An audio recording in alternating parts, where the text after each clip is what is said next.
Here's how to restore iPhone settings icon. So as you can see, my iPhone settings icon is missing. To get back, here's the first solution. Just go to your app library. In app library, you have to find out the settings app. If you see the settings icon, just long press the settings icon and simply drag to re-add the settings app icon in your home screen just like this. Now you can easily access the settings app. And in case if you don't see the settings in your app library also, let's see how to find and fix it. To do that, you can just go to your app screen. From your app screen, you have to slide to the bottom just like this. And here in this search, you have to search for settings. Then open settings app from here.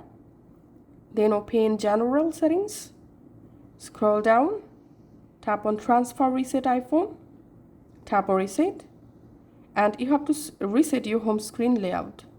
After resetting your home screen layout, your missing settings icon will be restored. So that's it for now. Thanks for watching.